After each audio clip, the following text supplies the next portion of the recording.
안녕하세요. 부캐치북입니다. 이번에는 나는 질병 없이 살기로 했다. 챕터 5 내 몸 안의 의사 림프 시스템을 소개해 드리도록 하겠습니다. 나는 진심으로 호모사피엔스의 몸이 얼마나 정교하게 진화되었는지 당신이 깨닫기를 바란다. 나는 또한 당신의 몸이 얼마나 위대하며 지혜롭게 작동하는지 깨닫기를 바란다. 당신의 몸은 엄청나게 많은 일을, 그것도 완벽하게 수행할 능력을 가지고 있다. 당신 몸이 가진 지혜의 넓이와 깊이를 완벽하게 이해하는 것은 쉬운 일이 아니다. 당신은 신의 완벽한 창조물이며 진화의 마지막 단계로 완성되었다. 많은 생물학자들과 생리학자들은 인간의 몸을 조정하는 지혜의 깊이를 완벽하게 이해하는 것은 불가능하다고 주장한다. 인간의 뇌만이 이해의 영역을 뛰어넘을 것이다. 아무리 정교한 컴퓨터도 인간의 뇌와는 비교 대상이 될 수 없다. 뇌와 함께 우리 몸의 다른 요소들을 합친다면 파워 면에서나 능력 면에서 대적할 것이 없다. 앞서 말한 것처럼 우리 몸은 100조 개의 세포로 구성되어 있고 완벽한 하모니를 이루며 작동된다.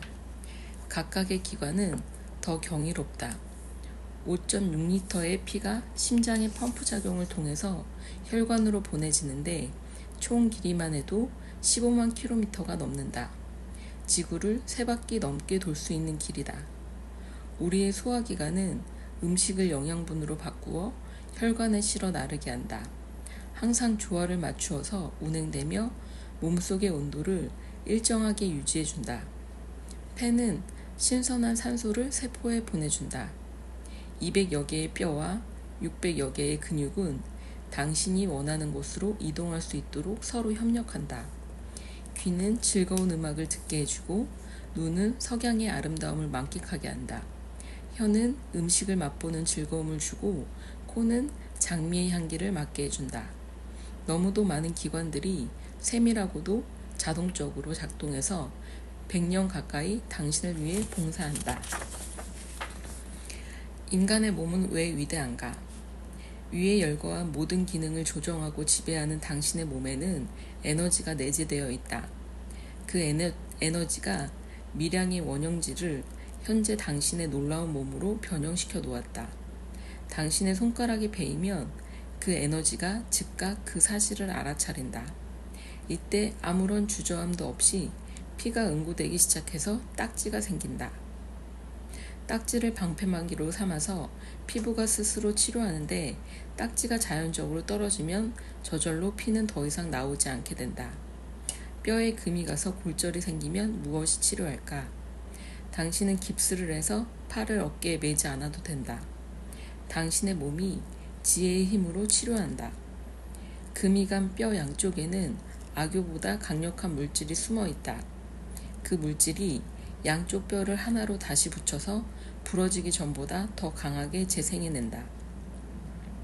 이 전 과정은 인간이 만든 화학 공식이나 물리 공식을 통해서 만들어지는 것이 아니라 생리학적으로 완성된다. 당신이 넘어져서 여러 군데 뼈에 손상이 갈지라도 뼈는 자동적으로 복구된다. 그 사이 당신 몸의 무수한 많은 기능들이 이 모든 과정을 돕는다. 에너지에 내재된 힘이 이와 같이 인간의 몸을 조절하고 통제하는 것이다. 에너지. 당신이 태어나면서 갖고 살아온 이 힘은 당신이 살아있는 한 절대 당신을 배신하지 않는다. 에너지는 당신이 존재하는 이유이기 때문이다. 에너지는 상처를 완벽하게 치유하며 인체의 모든 기관과 장기들을 원래의 건강한 상태로 복구하는 힘이다. 당신이 지금 건강한 상태든 질병에 걸린 상태든 상관없다. 에너지는 당신이 어떤 상황에 처해 있더라도 자동적으로 원래의 건강한 상태로 돌려놓는 힘을 가지고 있다. 당신이 살아 숨쉴 만큼의 에너지만 있어도 에너지는 당신을 돕기 위해 최선을 다한다. 에너지가 힘을 가지면 당신을 원래의 건강한 상태로 100% 복구시킬 수 있다는 점을 알리기 위해 나는 지금 이 글을 쓰고 있다. 우리는 우리의 몸을 항상 건강한 상태로 유지시켜야 한다. 그런데 사실 그것은 아주 정상적이며 자연적인 상태다. 건강한 것이 당연하다는 말이다. 몸이 아프거나 질병에 걸리는 것이 비정상이라는 말이다. 비록 건강한 것이 정상이라고 할지라도 우리는 우리 몸이 가진 놀라운 질병 치유 능력에 감사해야 한다. 물론 우리 몸 전체가 일심동체로 협력하여 질병으로부터 보호하고 치유한다고 해도 몸에서 발생하는 독소를 특별히 잘 배출하도록 도와주는 전문가 집단이 있기 마련이다. 이 전문가 집단은 아무에게도 보이지 않는 투명인간처럼 행동한다. 투명인간처럼 문제를 해결하고 호련히 사라진다. 그래서 우리는 이 전문가 집단에게 감사할 줄 모른다. 이것은 설명할 수 없는 인체의 미스터리이기도 하다. 림프 시스템은 몸 안의 쓰레기 청소부. 이 책을 읽는 당신도 나와 유사한 경험이 있을 것이다. 어릴 적 어머니는 내게 냉장고에 가서 버터를 가져오라고 말씀하신 적이 있었다. 네, 엄마. 대답을 하고 냉장고로 달려가서 냉장고 문을 열었지만 버터는 거기 없었다. 엄마, 버터가 없는데요? 냉장고 안에 있어. 에고, 내가 가야겠다. 다 뒤져봤는데 진짜 없어요. 눈을 크게 뜨고 봐야지. 냉장고 문 열면 맨 앞에 있어. 진짜라니까 그러네. 다른 데 두신 거 아니에요? 알느니 죽지. 내가 가야겠다. 엄마, 어제 저녁에 아빠가 다 먹어버린 거 아닐까? 답답해하던 어머니는 혀를 ጭጭ 차시면서 냉장고로 성큼 달려오셨다. 구석구석 보시지도 않고 냉장고 앞쪽 박스에 있는 버터를 냉큼 찾아내셨다. 믿을 수 없는 일이었다.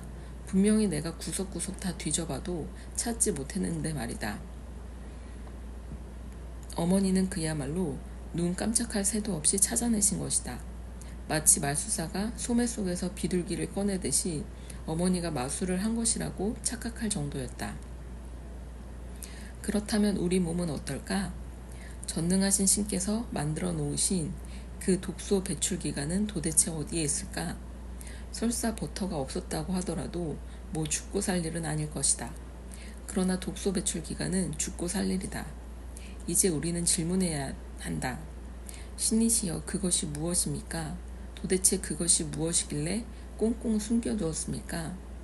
질병을 예방하고 통증을 없애주는 가장 중요한 기관, 그 독소 배출 기관이란 것이 도대체 무엇이고 어디에 있는 것일까? 관습적인 전통의학과 자연유생학의 가장 큰 차이점이 여기에 있다. 자연유생학은 인간의 몸을 다이내믹한 시스템으로 본다. 자연유생학에서는 인간의 몸은 문제를 해결하기 위해 끊임없이 노력한다는 관점에서 바라본다는 말이다. 일반 의학에서는 인간의 몸을 불행한 희생자로 본다. 악마, 질병이 침투해서 파괴하려는 대상으로 바라본다는 말이다. 나는 지금 인간의 림프 시스템에 대해 말하고 있는 것이다. 이 엄청난 시스템의 목적은 오랫동안 잘못 이해되어 왔고 하찮게 여겨졌다. 인체의 놀라운 기능을 수행하는 데는 여러 가지 시스템이 있다. 신경 시스템, 심장과 혈관 시스템, 근육과 골격 시스템, 그리고 림프 시스템 등이다. 림프 시스템은 인체의 중요한 방어 시스템이다. 우리의 몸은 스스로 몸을 방어하고 보호하는 능력이 있다. 전능하신 신께서는 이 모든 것을 생각한 후에 인간의 몸을 만들었다. 신께서 질병으로부터 몸을 보호하는 메커니즘을 몸 안에 넣지 않았다면 어찌 그리 하찮은 신을 우리가 믿고 의지한다는 말인가.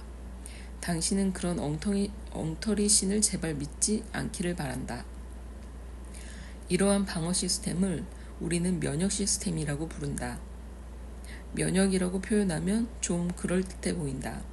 그러나 단지 그럴듯하게 보이기 위해 만든 단어가 아니다. 당신은 내가 단지 방어 시스템을 멋지게 보이려고 면역 시스템으로 부르는 것이 아니라는 점을 알아야 한다. 당신이 만일 총알이 장전된 총을 머리에 대고 방아쇠를 누른다고 생각해보자. 이 엄청난 행위에 대한 방어 시스템은 존재하지 않는다. 폭력에 대항하는 방어 시스템이 존재하지 않는다는 말이다. 사람들은 보통 건강하지 못한 삶을 살아가더라도 문제가 생기면 의사를 찾아가 약을 먹거나 주사를 맞으면 되고, 그러면 놀랍게도 아픈 것이 어느 정도 해결된다고 믿어왔다. 바로 그런 오해가 당신을 서서히 종말로 이끈다. 그런 사고방식이 문제라는 말이다. 나는 이 책 전반에 걸쳐 우리가 일반적으로 면역 시스템이라고 부르는 것을 방어 시스템이란 의미로 사용할 것이다. 질병을 예방하고 건강을 회복하기 위해서 알아야 할 가장 중요한 점은 림프 시스템을 이해하는 것이다. 인체 방어 메커니즘의 핵심 사항이기 때문이다. 방어 시스템의 사령탑이 림프 시스템이라고 생각하면 맞다. 림프 시스템은 절대 복잡한 것이 아니다. 나는 쉽게 설명하는 것을 좋아한다.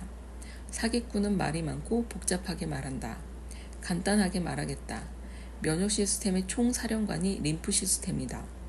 우리가 소변을 본다고 할 때 우리의 몸의 모든 기관이 액체 성분의 독소를 소변을 통해 배출하도록 돕는다. 그러나 소변을 보는 기관은 방광이다. 그러니까 소변의 전 과정이 면역 시스템이라면 방광은 림프 시스템이라는 말이다. 면역 시스템의 최종 과정을 관장하는 것이 림프 시스템이다. 사장에서 언급했듯이 질병을 일으키는 가장 중요한 범인은 독소다.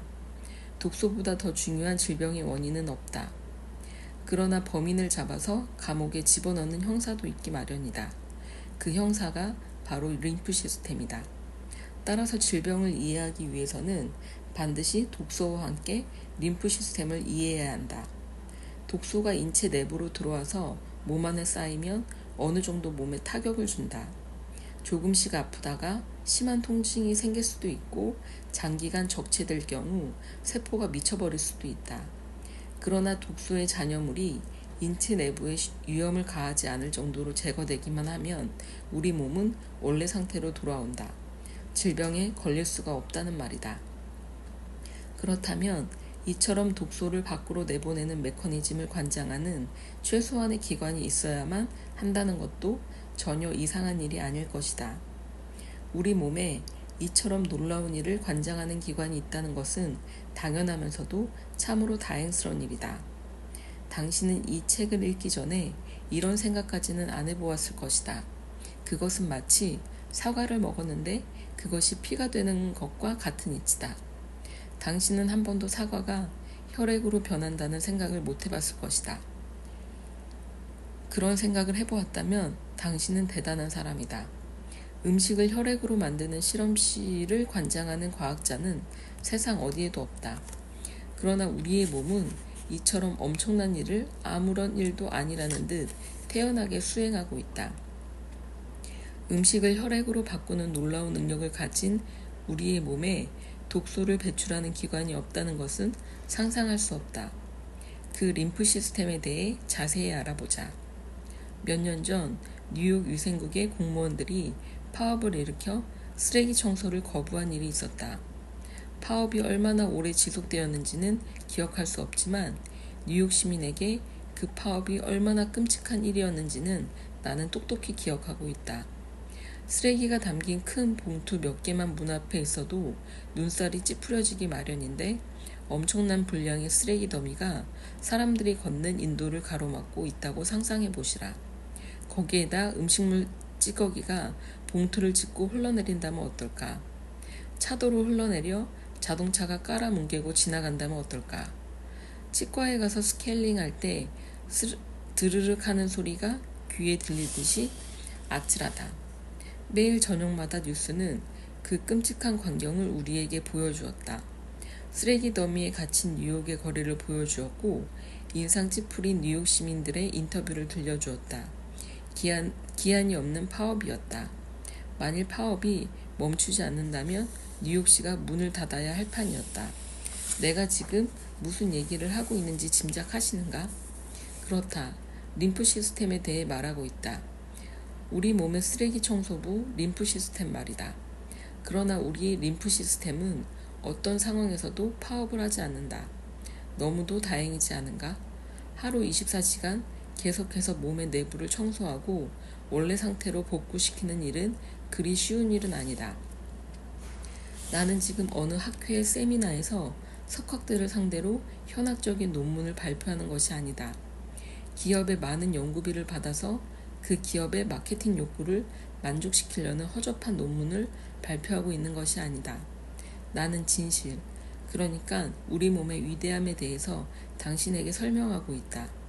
나는 지금 우리 몸의 신비하고도 위대한 지혜를 당신이 깨닫기 바라는 마음으로 이 글을 쓰고 있다. 위대한 지혜를 가진 림프 시스템이 수행하는 모든 기능은 단 하나의 예외도 없이 작동되고 있다. 바로 이 사실을 깨닫기를 진심으로 바란다. 림프 시스템은 림프의 림프관, 림프구, 림프주머니 등 믿기 어려운 복잡한 네트워크로 구성되어 있다. 이 모든 것이 합심하여 쉬지 않고 쓰레기를 밖으로 배출해낸다. 수백만 수천만의 병정들이 림프 시스템의 문 앞에서 몸을 파괴하는 독소들을 밖으로 몰아낸다. 림프 시스템을 길이로 환산하여 늘려놓는다면 무려 16만 킬로미터를 초과한다. 이것은 지구를 4바퀴나 돌 수 있는 거리다. 림프액은 몸에 있는 혈액의 3배나 되는 양이다. 숫자로만 봐도 그 중요성을 알 수 있다. 림프 시스템의 혈액의 순환 시스템과 달리 몸의 조직에서 유동액 상태로 물질을 끄집어낸다. 일단 세포에서 독소를 골라내면 다소 복잡한 과정을 통해서 부수고 정리한 다음 몸 밖으로 몰아낸다. 림프 시스템에서는 림프구, 세포, 백혈구를 생산해낸다. 이 림프구는 몸속의 침입자인 박테리아와 같은 외부 물질을 찾아내서 파괴하고 몸 밖으로 제거하는 중요한 역할을 수행한다. 온몸을 장악하고 있는 림프 시스템은 24시간 독소를 흡수하게 되는데 대식세포 및 림프구와 같은 청소세포의 표면에 달라붙어 흡착된다. 가용성 독소의 99% 이상은 인체의 림프 주머니에 포획될 수밖에 없다. 림프 시스템은 어떻게 작동하는가? 연골 조직, 손톱, 머리카락 등을 제외하고 당신의 몸은 림프 시스템 속에 담겨 있다고 해도 과언이 아니다. 만일 당신이 몸의 분비선과 신경계 네트워크를 큰 그림으로 펼쳐본다면 미세하고 촘촘한 망으로 만들어진 주머니들을 확인할 수 있을 것이다. 이 작은 주머니들이 림프절이다. 림프 주머니는 우리 피부 바로 밑에 위치하고 있어서 눈으로는 확연하게 보이지 않는다. 그러나 림프 주머니가 어디에 있는지는 느낄 수 있다. 목 주위, 턱 밑, 겨드랑이, 배 안쪽, 다리 안쪽의 사타구니에 수없이 많은 림프 주머니가 위치해 있다. 비정상적으로 큰 림프절도 있다. 입을 열면 맨 안쪽에 보는 것, 바로 편도선이다. 과거에는 어리석은 의사들과 돈을 사랑하는 의학업계에 의해 불필요함으로 제거해야 하는 혹으로 여겨졌었다. 전능하신 신께서 실수로 만든 혹으로 여겨졌고 호모사피엔스의 700만 년 진화 과정에서도 완벽하게 진화하지 못한 미완성물로 여겨졌다. 그들은 겁먹은 환자들 위협해서 완벽한 독소 제거 장치를 제거하고 돈을 챙겼다. 그러나 세월이 흘러 진실이 밝혀졌다. 편도선은 신의 위대한 창조물일 뿐 아니라 700만 년 진화의 결정판으로 밝혀졌다는 말이다. 편도선은 목구멍과 콧구멍 사이에 위치해서 그곳으로 침입하는 각종 박테리아와 몸에 해가 되는 물질을 걸러내는 림프 시스템 중 가장 위대한 청소부라는 사실이 밝혀졌다는 말이다. 전능하신 신께서 인간의 몸을 완성한 후 어찌 그 청소부를 그곳에 넣는 것을 잊을 수 있단 말인가. 상업자본주의의 의학업계는 편도선을 자연의 이치로 본 것이 아니라 돈이 되는 혹으로 본 것이다. 그들은 편도선이 그곳에 왜 위치해 있는지 관심이 없었다. 그들은 자연유생학에서 주장하는 인간의 몸은 진화의 결정판이며 스스로 치유하는 능력을 가졌다는 사실에 전혀 귀를 기울이지 않았다. 아주 오래전, 그러니까 1988년 런던을 여행했을 때 우연히 어느 지방을 방문하다가 그 지역 신문을 읽고 소스라치게 놀랐던 기억이 있다. 그 신문에 떡하고 들어앉은 편도선 수술 할인 세일이라는 광고 때문이었다. 광고 내용은 이랬다. 아무런 쓸모도 없고 골칫거리인 당신 아이들의 편도선을 깔끔하게 없애드리기 위해서 저희 의사들은 휴가를 반납하고 자진해서 2주 동안 무료로 검사를 해드리겠습니다. 또한 검사를 마무리한 후에 저희들이 특별히 완성한 편도선 제거 자동 시스템을 통해서 아주 저렴한 가격으로 아무런 고통도 없이 일사천리로 수술을 완성해 드릴 것을 약속드립니다. 그 병원의 관계자는 계속해서 말을 이어갔다. 저희 병원은 지난 부활절 기간에 무려 128명의 편도선을 성공적으로 제거했으며 이러한 성공은 귀하의 아이들에게도 축복으로 주어질 것입니다. 솔직히 고백하지만 나의 편도선도 3살 무렵에 사라졌다. 제거한 것이 아니라 제거당한 것이다. 3살 아이가 무엇을 알았겠는가? 그 당시의 편도선은 신께서 실수로 목구멍에 넣은 실패작 정도의 웃음거리로 여겨졌다. 의사들도 부모들도 아이의 밝은 미래를 기원하며 편도선을 없앴다. 슬픈 일이다. 웃다가 눈물이 나올 정도로 슬픈 일이다. 편도선이 부어서 커지면 음식을 삼키는 것이 불편해진다. 그것은 우리의 몸이 다음과 같은 신호를 보내는 것이다. 이봐, 먹는 것을 좀 그만두었으면 좋겠어. 내가 바이러스와 잡균들을 모아서 청소하고 있는데 바빠서 그래. 음식이 자꾸 들어오면 내가 일을 못하잖아. 자연위생학과 몸의 기본 원리를 깨우친 사람은 편도선이 우리에게 보내는 메시지를 알아듣고 적절한 조치를 취할 것이다. 먹는 것을 그만둘 것이라는 말이다. 그러나 우리는 그동안 목 안쪽의 위대한 청소부를 악마라는 이름으로 뿌리채 뽑아버리고 그 기념으로 아이에게 커다란 아이스크림을 한 사발 선물하는 엄청난 범죄 행위를 자행해 버렸던 것이 사실이다. 솔직히 말해서 당신은 림프 시스템의 생리적 기능을 세세하고 구체적으로 이해할 필요는 없다. 당신이 알아야 할 것은 독소가 몸에 쌓인다는 사실과 그것이 제거되지 못하면 통증의 원인이 된다는 사실과 결국 질병에 걸리게 되며 나중에는 세포가 미쳐버린다는 사실과 그러나 이 전 과정에 우리의 위대한 림프 시스템이 작동해서 몸 안의 독소를 녹여서 몸 밖으로 내보낸다는 사실이다. 일반적으로 질병을 예방하기 위해서 알아야 할 것은 그 정도면 충분하다. 림프 시스템을 가장 잘 이해하기 위해서 하나의 예를 들어보겠다. 나는 그 예를 유방암으로 선택했다. 그 이유는 다음과 같다. 첫째, 유방암은 우리가 흔히 뉴스에서 접하는 관심사항이며 다음 장에서 특별히 다룰 주제이기도 하기 때문이다. 둘째, 앞에서 내가 언급했던 암은 어디에서 발생한 어떤 종류의 암이든 모두 암이다 는 사실을 확실하게 설명할 수 있기 때문이다. 반드시 기억해 주시길 부탁드린다. 세포가 몸속 어느 장소에서 미쳐버렸나 하는 것은 중요하지 않다. 중요한 것은 계속되는 몸의 경고를 무시하고 학대한 결과로 세포가 미쳐버렸다는 사실이다. 암이 어디에서 발견되더라도 림프 시스템은 거기에 반드시 존재한다. 유방암이 발견될 때에도 거기에는 변함없이 림프절과 림프 시스템이 존재한다. 장소는 그저 장소에 불과하다는 말이다.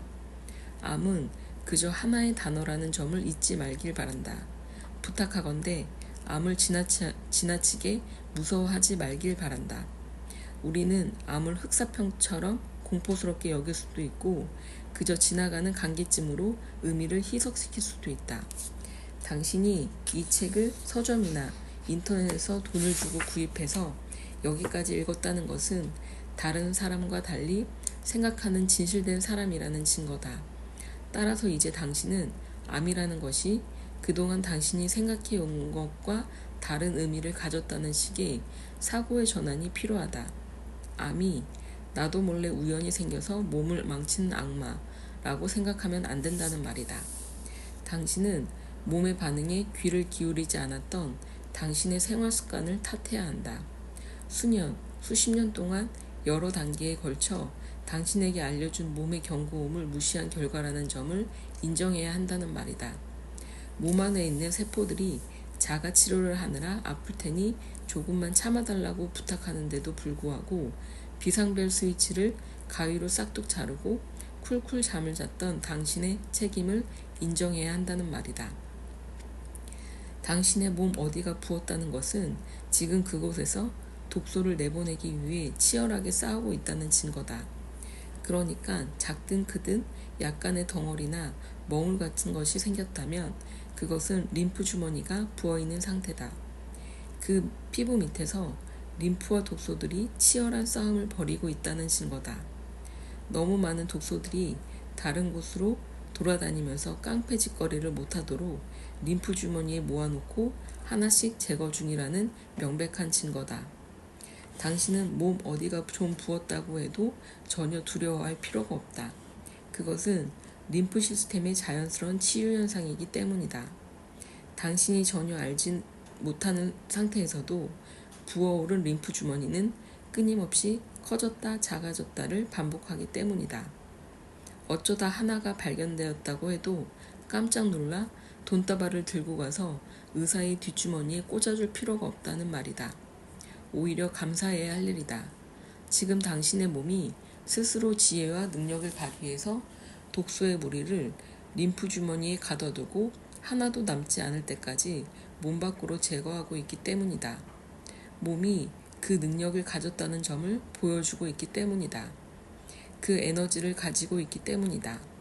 이것은 몸의 가장 중요한 자가치유 능력이다. 림프 주머니는 항상 채워졌다 비워졌다를 반복한다. 몸속 독소의 양이 적을수록 주머니를 신속하게 비워낼 수 있고 몸속 에너지의 힘이 강할수록 독소를 신속하고 깨끗하게 비워낸다. 수잔 러브 박사는 다음과 같이 밝혀냈다. 림프 주머니가 조금 부어서 멍울이 생겼다면 그저 심호흡을 한번 하면 그만입니다. 절대 놀랄 필요가 없습니다. 암이 발견되었다고 해도 긴급 상황이 아닙니다.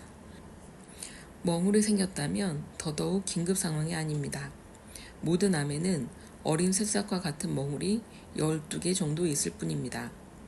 여자들의 가슴에서 멍울을 발견한 후 두려움에 벌벌 떨게 만드는 것, 그것은 암의 징후라며 가녀린 여자를 공포에 몰아넣는 이 유방암 비즈니스, 나는 이 위험 마케팅을 범죄라고 생각한다. 현대 여성들은 몸에서 조금의 이상한 징후만 발견되더라도 공포심을 갖도록 교육받았다. 그것을 이해하고 감사하도록 교육받지 못했다. 무지가 공포를 낳는다. 나는 당신이 멍울이란 무엇이고 왜 멍울이 발생하는 것이며 눈치채지 못할 정도로 간단하게 없어지는 것을 알게 된다면 두려움은 아침 안개가 햇살을 받아 거치듯 사라질 것이다. 물론 림프 주머니가 붓는 현상은 여자의 가슴에서만 아니라 몸의 어디에서나 일어날 수 있는 현상이다. 예를 드는 것을 남들보다 비교적 좋아하는 사람으로서 림프 시스템과 멍울에 대해 예를 들어 설명해 보겠다. 분수대를 생각해 보자. 분수대는 가운데 큰 그릇 모양의 선반과 좌우로 작은 그릇 모양의 선반들이 여러 개 있는데 이것들이 위아래 7겹쯤 되어 있어서 성탄절 트리처럼 생겼다고 상상해 보자. 꼭대기는 좁고 맨 아래는 넓은 형태가 만들어진다. 물이 가운데 꼭대기로 치솟으면 그 물은 꼭대기 선반에서 아래쪽 선반으로, 그 물은 다시 아래쪽 선반으로 계속해서 흐른다. 마지막 선반은 분수대 바닥이다. 물이 다 흘러내리면 펌프가 다시 분수대 중심 꼭대기로 물을 쏘아 올린다. 나는 이런 분수대의 모형물을 탄산 음료를 공짜로 나누어주는 어떤 마케팅 행사에서 본 적이 있다. 아주 단순하게 비교해 보았다. 림프 시스템의 전체 네트워크는 분수대와 아주 비슷하다. 몸속의 쓰레기가 물이라면 림프 주머니는 물이 가득 차 있는 그릇 모양의 선반들이다. 몸속에 독소가 끊임없이 생산되고 쌓이더라도 계속해서 림프 시스템에 체포되어 몸 밖으로 추방된다는 점을 기억하길 바란다. 림프 주머니는 참으로 작고 신기한 주머니다. 그러나 림프 주머니는 너무도 중요한 인체 방어 시스템의 하나다. 림프액이 림프 주머니를 들락날락하면서 박테리아 등 외부 불순 분자들을 잡아오면 림프 주머니가 이를 선별하고 가공해서 밖으로 배출한다. 이 쓰레기 물질들은 잘게 쪼개지고 분해된 다음 배출되는데 배출되는 양보다 더 많은 양이 빠른 속도로 림프 주머니에 쌓이면 문제가 생긴다. 림프 주머니가 감당을 못해서 부풀어 오른다는 말이다. 용량이 초과됐기 때문이다. 림프 주머니에 독소가 가득 차서 부풀어 오르면 쓰레기는 부근에 비어있는 다른 림프 주머니로 이동한다. 특별히 아주 크게 부풀어 오른 림프 주머니는 외과 수술을 통해 제거되기도 한다. 그러나 림프 주머니가 제거된다고 해서 문제가 해결되는 것은 아니다. 림프 주머니에 쓰레기가 쌓이는 것이 문제가 아니라 쓰레기 독소가 증가하는 속도가 문제다. 잠깐 앞에서 말했던 분수대 이야기로 돌아가 보자. 만일 꼭대기에 있는 분수의 선반에 물이 가득 차서 밑에 있는 선반으로 내려간다고 해서 문제가 되는 꼭대기 선반을 제거하면 문제가 해결된다고 생각하는가? 꼭대기 선반을 제거하는 것은 물이 못 흘러내리게 하는 일에 아무런 도움을 주지 못한다. 선반이 물이 차지 않게 하는 유일한 방법은 선반을 제거하는 일이 아니라 물이 흐르지 못하게 하는 일이다. 당연히 림프 주머니가 커지는 것을 방지하는 일은 림프 주머니를 제거하는 것이 아니라 쓰레기가 림프 주머니로 들어오지 못하게 하는 것이다. 림프 주머니가 부어오른다고 해서 그것을 계속 잘라낸다고 생각하는 것은 정말 끔찍한 일이다. 그렇게 되면 우리 몸의 방어 시스템은 손상될 것이고 이로 인해 독소가 제멋대로 몸속을 흘러다니면서 죽기 직전의 상태로 만들 것은 너무도 당연한 일이 아닌가? 당신의 몸은 생명을 지키는 성곽이다. 림프 주머니는 성벽이고 보초병이다. 그 건강하고 아름다운 림프 주머니들이 적군으로부터 당신을 지켜내는 일을 하고 있다는 말이다. 당신은 림프 시스템 없이는 절대 살 수 없다. 진실로 가는 길. 즐거운 얘기는 함께 나누는 것이 좋다. 나는 책을 쓰면서 어떤 도움을 받을 때가 종종 있다. 신의 도움을 받아서라도 알고 싶을 때가 있는데 그럴 때면 꼭 그런 일이 생긴다. 원하는 정보가 있을 때면 우연보다 더 우연히 생각하지 않았던 방식으로 내게 배달되곤 했다. 이 분야에 대해 조금 더 알고 싶다고 생각되면 하비 선생님에게 도움이 될까 해서 보내온 책자나 논문을 받곤 했다. 어떨 때는 우연하게 들른 서점에서 잡지의 표지를 보고 원하는 정보를 찾았을 때도 있었다. 그러니까 우연의 일치와 신의 간섭이 내게 작동하고 있음에 틀림없다. 아마도 내가 그 주제에 집중하고 있었기 때문이리라. 나는 이 책을 쓰기 시작하면서 많은 고민을 하고 있었는데 바로 그날 친구에게서 전화가 왔다. 내게 도움이 될 만한 책이라며 소개해 준 것은 제임스 레드필드의 천상의 예언이라는 책이었다. 나는 보통 나의 관심 분야가 아니면 책을 잘 안 읽는 스타일이다. 그런데 그날은 하도 생각이 안 풀려서 어디 지나가는 고양이를 붙들고라도 질문을 하고 싶었다. 그 책은 영적으로 각성하게 도와주는 인생의 9가지 통찰이라는 주제를 다루고 있었다. 그 첫 번째가 인생에서 일어나는 모든 일은 반드시 목적을 가지고 스케줄에 맞추어 일어난다는 것이었다. 우연의 일치로 일어나는 일은 하나도 없다는 것이다. 작은 새의 깃털로 사람을 쓰러뜨린다고 해도 그것은 절대 우연이 아니라는 말이다. 나는 이 책을 쓰기 시작하면서 바로 이 말을 이 책의 중심축으로 해야겠다는 강한 생각을 갖게 되었다. 첫째로 이 말은 몸속에 생긴 멍울의 정체가 무엇인지를 말해주며 그 멍울 뒤에 숨어있는 림프 시스템의 신비를 설명해주기 때문이다. 독소를 제거하고 그곳에 에너지를 채우는 것이 질병을 예방하고 건강한 육체를 만들어준다는 깨달음을 설명해주기 때문이다. 둘째로 이 말은 우주를 창조한 신이라면 그가 허접한 가짜 신이 아니라면 림프 시스템처럼 중요한 질병 예방 시스템을 몸속에 갖추어 놓는 것을 깜빡 잊었을 리가 없다는 사실도 설명하는 셈이 된다. 환경에 적응해서 그 환경에 항상 완벽하게 진화해온 호모사피엔스의 700만 년 진화를 설명하기에 조금도 부족함이 없는 셈이 된다. 림프 시스템은 몸을 희생양으로 삼기 위해 존재하는 것이 아니라 몸을 살리기 위해 존재한다는 것을 그 책의 주제가 설명하고 있다는 말이다. 나는 지금 유방암에 대해 말하기 위해서 위의 책 얘기를 꺼냈다. 유방암을 치료하기 위해서 여성의 가슴을 도려내는 것은 얼마나 우스꽝스러운 일인가를 생각해 봐야 한다는 것이다. 유방암을 예방하고 치료하기 위해 암 예방 시스템을 도려낸다는 것이 얼마나 선동적이고 도발적이냐 하는 말이다. 내게 상담을 요청해온 많은 여성들이 안전을 위해서 림프 주머니를 제거해야 한다고 확신에 차서 말하는 의사들에 대해 내게 말해주었다. 그것은 마치 도둑이 들어오는 것을 막기 위해서 집에 있는 경보 시스템을 통째로 드러내는 일과 절대로 다르지 않다. 이 책을 쓰고 있는 어느 날 나는 친구로부터 전화 한 통을 받았다. 아주 멀리 떨어져 살고 있는 그는 내가 림프 시스템이라는 주제에 대해 관심이 있는지도 전혀 몰랐다.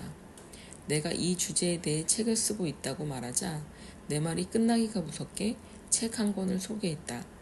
그는 최근에 해부학 및 생리학이라는 학계에서 매우 권위 있는 책을 읽었는데 아름다운 그림과 정교한 문체로 써진 책으로 림프 시스템에 대한 내용이 자세하게 나와 있다는 것이었다. 그가 책 이름을 말하고 내가 수화기를 내려놓는 순간 나는 그것이 또 한 번의 우연의 일치와 신의 간섭이라고 직감했다. 그 책은 아주 학문적인 책이었기 때문에 동네 서점에서는 구할 수가 없었다. 나는 결국 택배로 다음날 보내주겠다는 서점을 찾아냈다. 바로 다음날 책을 받아보자마자 현관문에 선 채로 다급히 그 책을 훑어보기 시작했다. 거기에 내가 찾는 주제가 있었다. 림프 기관과 면역계. 나는 주제의 장을 금방 찾을 수 있었다라는 말이다. 보물섬으로 안내하는 보물지도를 발견하는 미스터리 영화를 본 적이 있는가? 비바람과 폭풍우를 헤치고 마침내 보물섬으로 가는 지도를 발견하는 그런 영화 말이다. 둥둥둥 배경음악이 점점 커지면서 주인공이 바로 보물을 발견했을 때 카메라는 줌인해서 그 영웅의 얼굴을 클로즈업한다. 그 다음 팡파레가 울리고 고난과 역경을 헤치고 보물을 발견한 주인공이 주먹을 불끈 쥐고 허공에 외친다. 찾았다. 그렇다. 그 책을 펼치는 순간 나도 그것을 느꼈다. 나는 카메라를 똑바로 응시하며 소리를 지른다. 바로 그 순간 스티븐 스필버그 감독이 카메라 뒤에 서서 외친다. 컷! 완벽해. 스필버그 감독의 짧고 감동적인 멘트가 촬영장에 울려 퍼진다. 현관문에 서서 책을 한 줄 한 줄 읽어가면서 나는 스필버그처럼 외치고 있었다. 완벽해. 처음엔 내 눈을 의심했을 정도다. 나는 내가 그동안 고민하고 노력해온 모든 작업을 보상받는 느낌이었다. 지구의 마지막 벼랑에서 만난 것 같은 바로 한 문장 때문이었다. 그 문장은 간결했고 확신에 차 있었다. 그 다분히 학구적인 의학서적에서 날아와 내 눈에 박힌 문장은 다음과 같다. 암세포는 종양 부위에서 몸의 다른 곳으로 확산해 갈 때 림프 시스템을 통과한다. 맨 먼저 암세포가 림프 시스템을 통과하게 되면 림프액을 추적 조사하는 림프 주머니에 의해 체포된다. 만일 암수술을 하게 되면 악성, 암세포가 포함된 림프 주머니가 제거되는데 그렇게 되면 암의 확산을 방지하는 그릇도 제거되고 사라지게 된다. 그래서 뭐가 중요하다는 거죠? 당신은 이렇게 물을 수도 있다. 그렇다면 왜 위 문장이 중요한지 설명해 보자. 맨 먼저 암세포가 림프 시스템을 통과하게 되면 림프액을 추적 조사하는 림프 주머니에 의해 체포된다. 이 문장은 내가 계속 주장하는 내용에 정점을 찍어주는 문장이다. 위 문장은 관습적인 상업의학의 림프 시스템에 대한 이해가 완전히 잘못되어 있다는 점을 증명하기 때문이다. 우리가 주장하는 자연위생학에서는 인간의 몸을 역동적인 주인공으로 보는 반면에 상업의학은 인간의 몸을 수동적인 피해자로 본다. 그래서 전통적인 상업의학에서는 암이 전이되어 림프주머니를 파괴하기 때문에 림프주머니를 수술로 떼어내야 한다고 말하는 것이다. 그러나 위에 권위 있는 책에서는 암은 림프주머니에서 제멋대로 행동하지 못한다고 말하고 있다. 암세포는 림프주머니, 그러니까 림프절에 꼼짝 못하고 체포된다고 강력하게 주장하고 있다는 말이다. 사실 암세포는 림프절이라는 주머니에 갇혀서 제멋대로 행동할 수 없다. 진공청소기에 체포된 쓰레기가 어찌 제멋대로 행동할 수 있다는 말인가? 림프주머니는 암세포를 강력한 힘으로 제압한다. 꼼짝 못하게 한다는 말이다. 림프주머니는 암세포의 일거수일투족을 모두 감시한다. 림프주머니는 암세포를 완벽하게 통제한다. 앞에서 예를 든 냉장고 속의 벼터는 절대로 도망갈 수 없다. 냉장고 또한 부엌에서 도망갈 수 없다.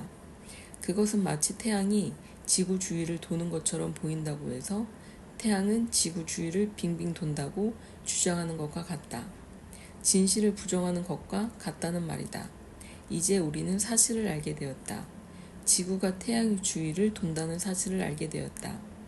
암세포가 림프주머니를 공격하는 것처럼 보이지만 사실은 그 정반대라는 사실도 알아야 한다. 암세포는 림프 유동액에 담겨 림프주머니로 인도된다. 감옥에 들어간 범인 신세가 된다. 좀 더 자세하게 관찰해보자. 나는 여러 번에 걸쳐 인체의 놀랍고 완벽한 지성에 대해 언급한 바 있다. 우리 몸이 하고 있는 바를 누구보다도 잘 알고 있다. 우리 몸은 수천만, 수억 가지의 일을 수행한다. 더함도 모자람도 없다. 문제가 있는 곳에 반응하고 처리한다. 우리 몸은 혼자서 일시적으로 살기 위해서가 아니라 장기적으로 몸을 살려내기 위해서 희생적으로 반응한다. 우리 몸이 림프주머니에 암세포를 가둔다는 것은 의심의 여지가 없다는 사실을 반드시 기억하길 바란다. 림프주머니 안에는 대식세포가 있다. 외부에서 들어온 물질을 개걸스럽게 먹어치운 다음 잘게 분해하는 것이 대식세포라는 말이다. 암세포는 우리 몸의 마지막 방어벽에 갇히게 된다. 암이라는 것은 질병의 7단계, 즉 마지막 단계라는 점을 꼭 기억해 주시기 바란다. 1단계에서 6단계까지는 당신이 생활 습관을 바꾸면 암세포는 사라진다. 그러나 그렇지 못했다고 해도 당신은 실망할 필요가 없다. 마지막 단계에서 미쳐버린 암세포를 기다렸다가 처리해 준다는 말이다. 암세포가 원래 발생한 부위에서 림프주머니로 흘러들어왔을 때 림프주머니가 암세포를 가두어 놓고 그것을 박살내고 잘게 쪼개서 철저하게 없애버린다는 말이다. 우리 몸은 어떤 악성 외부 물질과도 싸움을 멈추지 않는다. 아무리 심각한 상황이 계속된다고 해도 염려가 없다. 몸이 살아있는 한 언제나 항상성을 가지고 균형을 맞추기 위해 최선을 다한다. 그릇에 담긴 물이 어떤 위치에 놓여도 수면을 평평하게 유지하려는 것처럼 인간의 몸도 어떤 상황에서도 밸런스를 맞추려는 노력은 멈추지 않는다. 암세포가 미쳐버리는 부정적인 상황이 계속되더라도 몸의 건강을 지키는 최후의 보초병들이 살아있다는 점을 명심하시라. 놀랍고 현명한 암세포 체포 조직, 바로 림프주머니가 있다. 그러나 이 소중한 림프주머니가 어떻게 취급받고 있는가? 잘려나가고 있다. 임무를 수행하기 위해 신께서 데려다 놓은 보초병들이 바로 그 임무를 수행하겠다는 상업의료 시스템에 의해 제거되고 있다는 것이 현실이다. 이제 우리는 더 이상 물러서지 말아야 한다. 오줌에서 냄새가 난다고 당신은 의사를 고용해서 돈을 주고 방광을 잘라버리겠는가? 대변이 가득 차 있다고 당신은 공부 많이 한 의사를 찾아가 돈을 주고 대장을 잘라버리겠는가? 이산화탄소가 남아있다고 당신은 하얀 가운의 거만한 의사에게 허리를 조아리며 폐를 잘라달라고 간청하겠는가? 이 가당치 않고 터무니없는 일이 세상에 어디 있다는 말인가? 림프 주머니를 제거하라고 위협하는 의사 앞에서 돈을 내고 머리 조아리는 황당한 일은 방광과 대장과 폐를 잘라달라고 간청하는 것과 무엇이 다르단 말인가? 이와 똑같은 죄악을 저질렀던 믿을 수 없는 시절이 있었다는 점을 명심해야 한다. 우리의 선배들은 우리 몸이 스스로 치료한다는 진리를 무시하고 환자의 몸에서 피를 뽑았다. 환자에게서 피를 뽑는 사혈법이 의료계의 진실로 여겨지던 시절이 있었다면 당신은 믿을 수 있는가? 19세기까지만 해도 환자를 치료한다고 정맥을 자르거나 거머를 이용해서 피를 뽑는 일이 광범위하게 유행했다면 당신은 믿겠는가? 유방암을 치료한다고 어느 날 갑자기 나타난 이 림프절 제거술은 한때 의학계의 정설로 여겨지던 사혈법과 무엇이 다르단 말인가? 가짜로 판명되어 폐기 처분된 사혈법처럼 어느 시절에 웃음과 조롱거리로 전락할 것이 당연한 이치 아닌가? 수백만 년 갓난아이가 먹으면서 진화해온 모유보다 우유가 몸에 좋다고 의학계가 주장하던 것이 불과 몇십 년 전이다. 당신은 담배가 건강에 문제가 전혀 없다고 하얀 의사 가운을 입고 TV에서 선전하던 1950년대를 기억하는가? 편도선 수술도 폐기 처분되었고 포경 수술과 사혈법도 폐기 처분되었다. 림프 주머니가 제거되면 암세포와 쓰레기는 어디로 가게 될지 이 책을 읽는 의학계의 저명 인사들은 설명해 보시라. 바로 옆에 있는 림프 주머니로 흘러 들어갈 것이 뻔한 이치 아닌가? 분수의 꼭대기 선반을 없앤다고 해도 물은 옆에 선반으로 흘러간다. 우리 몸의 림프 주머니들을 없애면 암세포는 비어있는 다른 림프 주머니들로 흘러갈 것이다. 바로 이때 당신은 이런 말을 듣게 된다. 암이 재발되었습니다. 또는 완치되지 않았습니다. 라는 상투적인 말이다. 부풀어 오른 림프 주머니는 지금 치료하고 있다는, 아직 치료가 덜 되었다는 증상에 불과하기 때문이다. 그런 상황에서 림프 주머니를 제거하면 당연히 암세포는 몸의 다른 림프 주머니로 퍼진다. 따라서 부풀어 오른 림프 주머니를 제거하면 암이 재발되는 것은 피할 수 없는 사실 아닌가 말이다. 나는 1996년 북미 종양 외과 클리닉에서 발행하는 의학지에서 다음과 같은 기사를 읽었다. 유방암이 증가하는 추세에서 림프 주머니를 제거하는 것은 관습적인 행위이지 결코 환자를 살리기 위한 의료 행위로서는 불필요하다.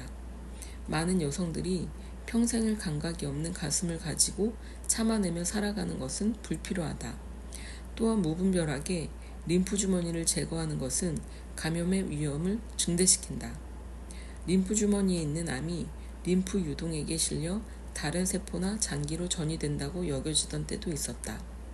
의사의 눈에 전이된 것처럼 보일 뿐이지 림프 주머니는 절대 암을 전이시키지 않는 것으로 증명되었다.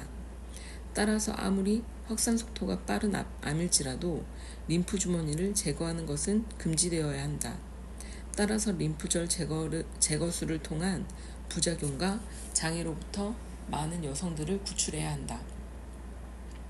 나는 이 학술지의 저자가 쓴 마지막 문장에 경의를 표했다. 그 문장은 이렇게 끝나고 있었다. 우리는 림프 주머니를 제거해서 재활을 쌓으려 하는 의료계의 상업적 관습, 이 관습에 맞서 싸울 수 있는 용기를 가져야 한다. 유명 미식 축구 선수인 오제이 심슨이 불미스러운 일로 재판을 받는 중에 가슴 부분에 있는 림프 주머니의 일부를 절제했다. 암세포가 있는지 확인하기 위한 것이 그 이유였는데 나중에 허위로 밝혀졌다. 담당 의사에 의하면 림프구 과형성증으로 진단했다. 무슨 진단을 이렇게 어렵게 하는 것인가? 번역하자면 이렇다. 백혈구, 암세포와 맞서 싸우는 병정들의 숫자가 비정상적으로 많아졌기 때문에 림프 주머니가 커졌다는 말이다. 그러니까 암세포와 맞서 싸우기 위해 몸속의 백혈구들이 집합했고 그곳에서 암세포를 먹어치우는 전쟁이 일어났다는 말이다. 그런데도 당신은 가슴을 통째로 잘라내도록 돈을 주고 의사에게 간청하겠는가? 지금까지 우리는 림프 시스템은 우리 몸을 정화하는 일을 하며 특히 림프 주머니가 가장 중요한 역할을 수행한다는 사실을 알게 되었다. 림프 주머니에 도착해서 쌓이기 시작하는 각종 독소를 청소하기 위해서 백혈구의 숫자와 양이 증가한다는 사실도 알게 되었다. 이것이 우리 몸의 방어 시스템이다. 단순하지 않은가? 너무도 명확하지 않은가? 초등학생도 알만한 상식이지 않은가? 그러나 상업자본주의 의학 시스템은 림프절이 부풀어 오르는 원인이 무엇인지 확실히 하기 위해서 심도 깊은 연구를 계속해 나갈 것이라고 말한다. 심도 깊은 연구라. 그것은 마치 물에 젖은 남자가 수영장에서 나오는 것을 보고 저 남자가 왜 물에 젖었는지 심도 깊은 연구를 해봐야겠다 라고 말하는 것과 무엇이 다르단 말인가. 얼마나 많은 여자들의 아름다운 가슴이 잘려나간 후에야 그 심도 깊은 연구의 최종 결론이 나올 수 있단 말인가. 제클린 케네디 여사는 암으로 죽었나 약으로 죽었나. 제클린 케네디 오나시스 여사가 죽었다는 소식을 듣고 나는 많이 슬펐다. 그녀가 미국 대통령의 아내였기 때문도 아니고 용기와 위험 있는 스타일을 가지고 살았던 아름다운 여인이었기 때문도 아니었다. 그녀는 오랫동안 이어져 온 위험 마케팅과 관습적인 의학에 의한 피해자였기 때문이다. 그 죽음의 원인은 인간의 몸에 대해 기본적이고 상식적인 성찰의 부족이었기 때문이다. 제클린 여사는 암이 원인이 되어 사망한 것으로 공식 기록되었다. 몸속의 세포가 미쳐버린 것이 그 이유였다는 말이다. 그러나 나는 다이내믹한 림프 시스템에 대한 무지가 그녀의 죽음을 재촉했다고 믿는다. 여기에 단순하고 논리적이며 상식적인 자연위생학의 원리를 소개한다. 입으로 내뱉는 것이 부끄러울 정도로 당연하다고 생각되는 말이다. 건강해지려면 몸에 독소를 넣지 마라. 당신은 어찌 생각하시는가? 일리 있는 말이라고 생각하시는가? 만일 내가 당신에게 서점에 가서 건강해지기 위해서 독소를 몸속에 넣는 법이라는 주제의 책을 구해서 돈을 내고 사라고 말한다면 대부분 내가 정신이 돌았다고 생각할 것이다. 성질 급한 사람은 총을 꺼낼지도 모른다. 그러나 실제 상업의학계에서는 그런 일이 자행되고 있다. 가장 아픈 사람에게 가장 독한 독소를 주입하고 있다는 말이다. 방사선과 화학요법은 독이다. 이 무식에서 용감한 두 형제는 암세포도 죽이지만 건강한 세포도 죽인다. 거기에다 이 두 형제들은 모두 발암물질들이다. 그렇다.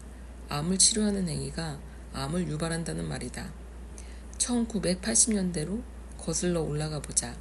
항암제를 취급하고 처리하는 일에 종사하는 의료업계 종사자들에게 경고가 내려졌다. 그 약품에 접촉하고 노출되는 것만으로도 암 발생의 위험을 높이기 때문이었다. 미국 암학회에서 발간하는 잡지는 항암제를 취급하는 사람에게 암이 발생할 위험이 더 높다고 경고한 바 있다. 관련된 약품을 처리하는 사람들과 암 발병이 연관이 깊다는 말이다. 그렇다면 그렇게 위험한 약물을 정맥에 직접 주사하면 어떻게 될까? 이렇게 묻는 내가 바보 아닌가? 그러나 그런 일이 대명천지에 자행되고 있는 것이 사실이다. 아무리 건장하고 젊은 사람이라도 강력한 방사선과 약물요법이 주어진다면 금방 쇠약해지고 초죽음 상태가 된다. 그렇게 강력하고 위험한 약물을 투입시켜 놓고 건강한 사람도 아닌 이미 쇠약해진 사람에게서 나사로야 무덤으로 나오너라고 예수처럼 명령하는 것이 제정신이란 말인가? 상식은 어디로 도망갔단 말인가?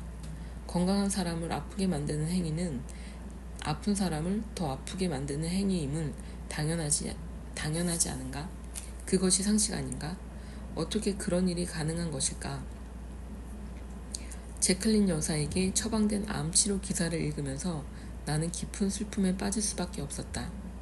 그녀가 방사선과 약물요법이라는 용감한 두 형제의 온몸을 맡기면서 암 치료를 받고 있을 때 나는 친구와 대화하면서 제클린 여사는 일주를 넘길 수 없을 것이라고 말했던 기억이 생생하다.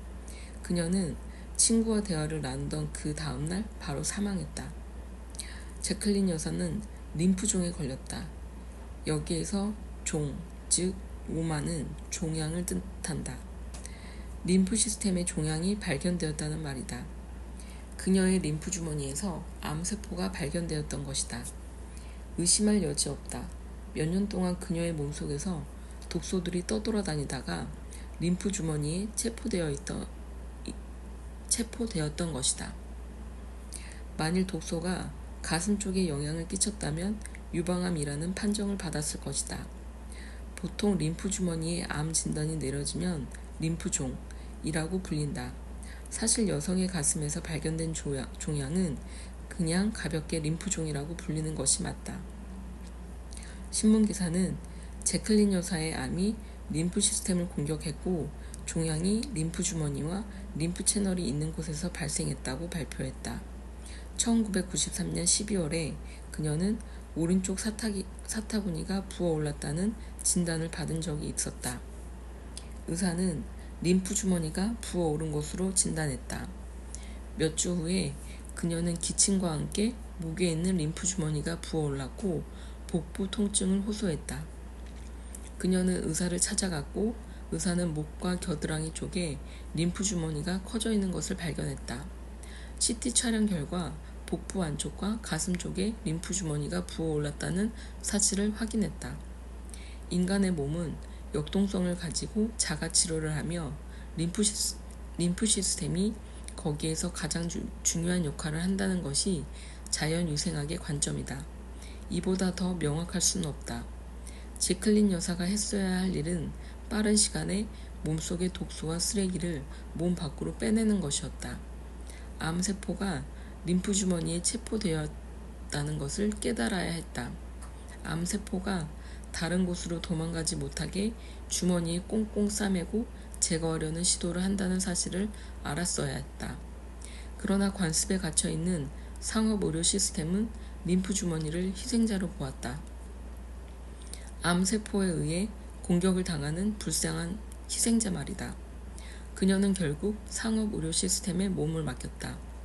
폭력적이고 강압적인 방사선 치료와 약물요법이 자행되었고 미국의 퍼스트 레이디였던 한 여자는 그렇게 생을 마감했다. 그녀는 약물에 의해 희생되었다. 강력하고 치명적이며 몸속의 에너지를 빨아먹고 생명을 마감하게 하는 약물 말이다. 뉴욕타임즈는 다음과 같이 기사를 썼다. 처음에는 치료에 반응을 보였으나 암이 그녀의 뇌와 전신에 퍼졌다. 제클린 여사의 목에 심한 통증이 왔을 때 더 많은 약물이 투여되었다. 몸이 약해진 상황에서 폐렴 증상이 오자 더 많은 약물이 투여되었다. 복부에 천공성 궤양 증세가 발견되자 약물요법에 스테로이드가 추가되었다. 그런 엄청난 실현의 와중에서 그녀는 복부에 난 구멍을 꿰매는 수술을 받아야 했다. 그녀는 점점 아쿠아일로를 걸어갔다. 이런 와중에 결정타를 맞았다. 더 많은 방사선과 약물이 투여되었는데 이번에는 약물이 뇌로 직접 향했다. 암세포는 그녀의 척수와 관과 온몸으로 퍼졌다. 그녀는 완전히 약해져서 정신을 잃었고 살이 빠졌으며 몸에 온기가 빠졌고 말은 느려졌고 결국 걸을 수조차 없게 되었다. 그녀의 몸속에서는 각종 화학약품들의 잔치가 벌어졌다. 그녀의 힘이 얼마나 버텨낼 수 있는지 알아보는 실험이었고 그녀의 의지가 어디까지인가 알아보는 실험이 벌어졌다. 사실은 이것이다. 그녀의 몸은 림프 시스템 속에서 암세포와 백혈구가 싸우느라 이미 충분히 약해져 있었다. 그런 상황에서 원자폭탄이 투여되었고 화학전도 열렸다. 그것은 사막 한가운데 놓인 얼음 조각과 무엇이 다르단 말인가. 그녀는 회복할 가능성이 전혀 없다는 것을 확인한 후에 뉴욕타임즈는 다음과 같이 적었다. 의사들은 그녀를 위해 할 수 있는 모든 것을 다했다고 말했다. 참담한 이야기가 아닐 수 없다. 그래서 암 수술 전문 의사들이나 종양학자들은 화학요법으로 치료받기를 거부하는 것이다. 만일 본인이나 가족들이 암 선고를 받았을 때 화학요법을 받겠느냐는 질문에 75%의 의사들이 아니오라고 대답했다는 사실을 당신은 알고 있는가? 암이 발견된 첫 번째 그 장소로 각종 암 유발 화학물을 주입하는 것은 얼마나 황당한 일인가. 미쳐버린 세포가 완전히 미쳐버릴 것은 너무나 당연한 일 아닌가? 이것은 너무도 상식적이고 초등학생도 알만한 일이다. 나는 아직도 똑똑히 기억하고 있다. 내 아버지가 57세 되던 해의 그 생생한 장면 말이다. 아버지는 그의 암 진단을 받았다. 암 진단보다 힘들었던 것은 방사선 치료와 화학요법을 견뎌낸 후의 후유증이었다. 그 당시 나는 18살로 너무 어렸고 무엇을 어찌해야 할지 몰랐다. 아버지가 암치료를 받는 결정을 내리는데 어떤 영향을 끼칠 수가 없었다는 말이다. 아버지의 죽음은 내가 지금의 직업을 갖게 만든 결정적인 요인이었다. 한 명이라도 아버지와 같은 상황에서 목숨을 구해야 하겠다는 사명감을 갖게 되었다는 말이다.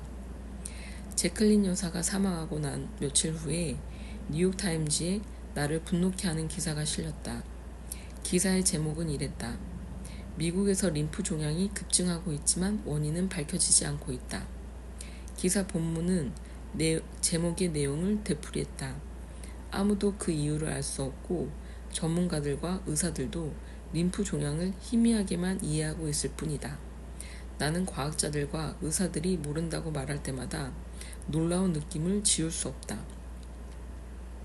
그들은 아무도 모른다고 자랑처럼 과감하게 선언했다. 그러나 그것은 사실이 아니다. 5년이라는 시간이 지난 후에 또다시 기사가 실렸다. 흡연 인구의 감소로 폐암이 감소하고 있다는 내용이었다. 그럼에도 불구하고 다른 암들은 감소 형태를 보이지 않는다는 것이었다. 기사는 이렇게 적혀 있었다. 그러나 비호지킨 림프종과 같은 새로운 병이 매년 1.8%가 증가하는데 그 이유는 아무도 모른다. 또다시 아무도 모른다였다. 나는 그 이유를 안다. 독자 여러분도 이제 그 이유를 안다.